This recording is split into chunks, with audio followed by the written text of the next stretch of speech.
Saya pesan sama kamu, kamu harus tetap tersadar, kuatkan iman, jangan banyak melamun saat berada di sekitar ruangan itu. Pak Wondo menimpali. Ruangan mana, Pak? Tanya Aji. Tempat di mana istrimu dirawat. Kamu harus selalu waspada, tegas Pak Wondo. Aji menjadi heran atas ucapan Pak Wondo barusan. Rahasia apa yang tersimpan di ruangan tersebut? Malam bergulir dengan cepat. Waktu sudah menunjukkan jam 10 malam. Aji masih berusaha terus terjaga sendirian di suasana yang sepi mencekam. Tidak ada teman, tidak ada suara apapun. Aji hanya memainkan gawai miliknya untuk sekedar mengusir rasa sepi dan bosan. Terdengar dari telinga sebelah kiri, ada suara wanita yang menangis sesegukan. Begitu lirih, begitu pilu. Suaranya seperti sangat dekat. Seperti tepat berada di belakang dirinya. Semerbak bau anyir darah tercium, membuat Aji menahan dan menutup indera penciumannya.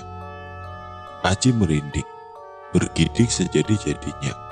Aneh, badan Aji tidak bisa digerakkan. Tubuhnya panas dingin, tidak karuan. Astagfirullahaladzim, Aji berucap dalam hati. Ketakutan kini mencekam dirinya, namun perlahan Aji mulai bisa menggerakkan dirinya. Aji mencoba berjalan untuk sekedar menjauh dari tempat tersebut. Dengan menyeret kaki kanannya, Aji memaksakan berjalan dengan pincang. Entah kenapa kaki kanannya terasa begitu berat, kram, dan kesemutan.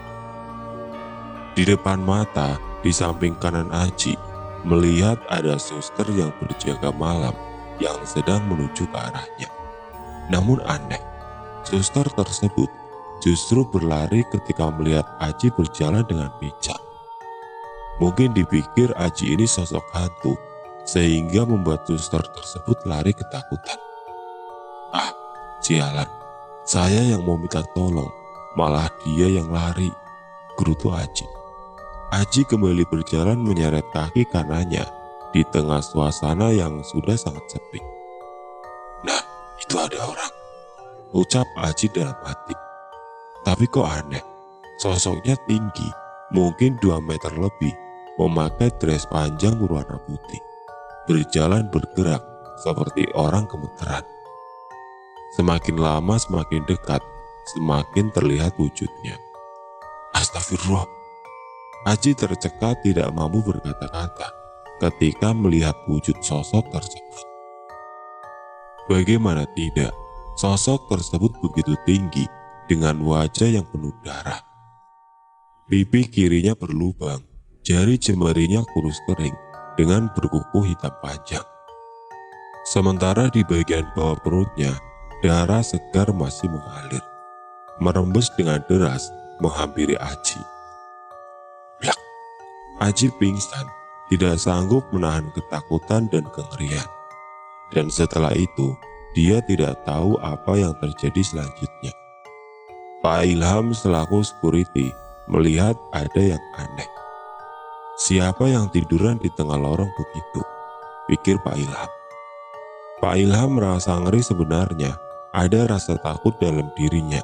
Namun tugas dan kewajibannya adalah memeriksa keadaan dan keamanan rumah sakit ini. Dengan rasa ragu, Pak Ilham pun mendekat dengan perlahan ke arah tubuh Aji yang tergeletak pingsan. Pak Ilham mendekat perlahan, berjalan sambil setengah menunduk untuk memperhatikan siapa gerangan. Alhamdulillah manusia rupanya. Tapi siapa orang ini? Kenapa bisa tidur di tempat seperti ini? Pikir Pak Ilham. Mas, mas. Pak Ilham menoel tubuh Aji dengan tongkat security yang ia bawa. Mas, mas. Pak Ilham terus menoel tubuh Aji sampai 3 kali, sampai akhirnya Aji tersadar dan siuman. Melihat gelagat Aji yang tidak seperti orang yang tertidur, Pak Satpam pun paham. Setelah cukup sadar, Aji pun dibawa Pak Ilham menuju kantin untuk lebih menenangkan dirinya. Di kantin, Aji disambut Pak Wondo. Ia segera didudukan bersandar dinding. Pak Wondo memberi segelas air putih untuk Aji. Dengan segera Aji pun meminum habis air tersebut. Setelah keadaan baik, Aji pun menceritakan apa yang baru saja ia alami.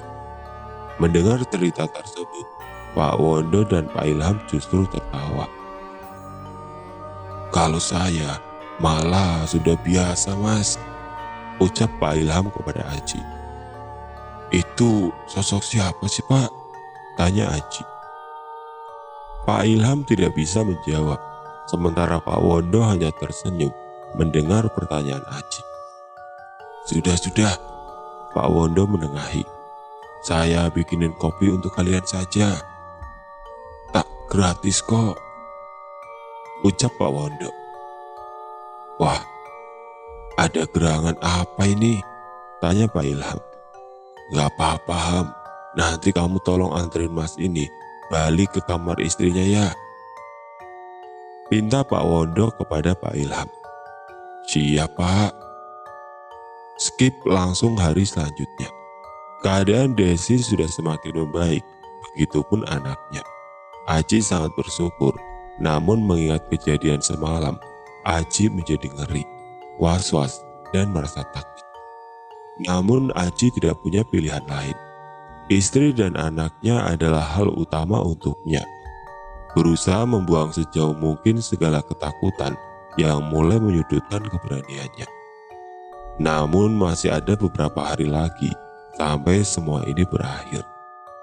Aji sedang berada di dalam angkot untuk menuju kontrakan sederhananya. Aji memang berniat untuk pulang dulu, sekedar untuk mengecek keadaan kontrakan dan mengambil beberapa barang yang dirasa diperlukan nantinya. Kebetulan hari ini adalah hari Sabtu. Aji meminta Ferdi untuk menemaninya nanti malam berjaga di rumah sakit. Ferdi setuju, toh besok juga libur kantornya. Selepas Isya, Ferdi datang menggunakan mobil sedan warna putihnya. Butuh perjuangan untuk sampai ke sini, karena Ferdi bukanlah asli orang di daerah sini. Ferdi adalah karyawan mutasi dari kota lain yang masih satu provinsi.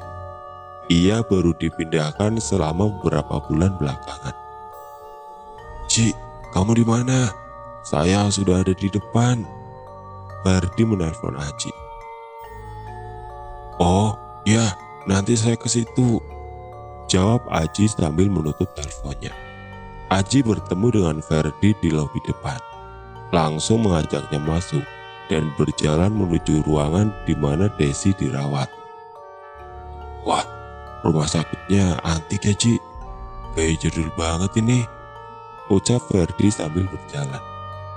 "Iya nih, memang rumah sakit lama, jadi ya begini," balas Aji. Setelah cukup lama melewati lorong dan ruangan pasien lain, mereka pun sampai. "Jauh banget ruangan istrimu, Ci," ungkap Ferdi. "Iya, soalnya rumah sakit ini lagi penuh, jadi sekarang pakai ruangan tambahan," Aji menjelaskan. Mereka pun duduk di depan ruangan persalinan di atas bangku besi. "Ah, masih sore gini, tapi kok ya udah sepi aja," ucap Ferdi. "Ya makanya, saya nyuruh kamu nemenin ya, karena begini, sepi," jawab Aji atas gumaman Ferdi. "Rokok dulu lah." Aji mengeluarkan rokok mil dari saku celananya. Berkat kehadiran Ferdi, Aji sedikit lega, toh dia tidak sendirian malam ini. Ada teman yang bisa diajak bicara dan mengusir sepi suasana khas rumah sakit ini. Tidak terasa malam semakin larut, bergulir dengan pasti tanpa mereka berdua sadari. Waktu menunjukkan pukul 10:30 malam. "Saya masuk dulu ya, mau lihat keadaan di dalam dulu," pinta Aji. "Siap Mas Bro." Aji pun masuk ke dalam dan memeriksa keadaan istrinya yang tampak sudah tertidur. Sebenarnya setiap beberapa menit sekali, Aji kerap menengok keadaan istrinya untuk memastikan semuanya tetap baik-baik saja. Aji masuk dan menuju Desi. Tampak Desi sudah tertidur. Aji menggenggam tangan Desi seolah tengah menguatkan istrinya tersebut. Setelah cukup lama, Aji pun menoleh ke arah di mana bayinya berada. Tapi siapa itu? Pikir Aji karena melihat ada wanita yang membelakangi dirinya. Dia seperti sedang melihat dan memperhatikan bayi Aji yang masih berada di tabung inkubasi. Perasaan tadi sudah saya tutup pintunya dan gak ada suara pintu kebuka juga. Tapi kok udah ada orang di sini? Aji penuh tanda tanya. Siapa wanita tersebut? Dari pakaian dan gayanya, dia seperti bukan suster di sini. Mbak siapa ya? Ia tidak bergeming. Tangan terus mengelus-ngelus tabung inkubator. Maaf, Mbak siapa? Tanya Aji sekali lagi. Namun, tetap tidak ada jawaban. Merasa ada yang janggal, Aji pun mendekat perlahan. Ketika tangan kanannya berada di pundak wanita tersebut, ia masih tetap diam. Lalu seketika, wanita tersebut menoleh persis di hadapan wajah Aji dengan muka yang rusak terbakar, pipi yang bolong, serta mata yang menggantung hampir jatuh. Sebisa mungkin Aji menahan teriakannya agar tidak membangunkan istri serta anaknya. Aji membekap mulutnya sendiri sebisa mungkin menahan suara hingga yang terdengar hanya suara yang tertahan seperti orang ngeden. Aji berpaling, segera berlari menuju pintu. Ketika berada di depan, Aji tidak melihat keberadaan Ferdi. Di mana dia? Tanpa pikir panjang, Aji kembali berlari ke arah kantin. Paling tidak di situ ada banyak orang yang bisa membuatnya sedikit aman. Begitu sampai di kantin, Aji langsung mencari keberadaan Pak Wondo. Terlihatlah Pak Wondo yang sedang mencuci piring bekas makan. Melihat Aji, Pak Wondo pun memberhentikan aktivitasnya.